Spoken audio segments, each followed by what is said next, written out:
Ang bunga ng aswite na mura at dahon ay nakakaalis o nakakatanggal ng pananakit ng tiyan. Halimbawa, ang iyong tiyan ay laging kabag, sumasakit, hindi nyo maipaliwanag na karamdaman, at kung minsan ay laging busog, walang ganang kumain, at kayo ay nahihirapan sa inyong tiyan, ang inyong gagawin ay ganito.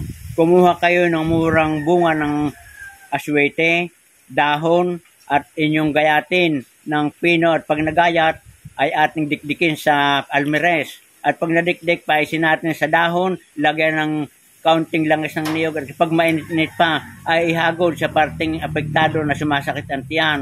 At pagkatapos ay itapal na natin sa ating tiyan at makakaasa kayo na maaalis at giginhawa na ang inyong pakiramdam. At bukod pa sa pamamaraang iyon ng aswite ay isa sa pangunahing pangkulay sa ating mga putahing pagkain.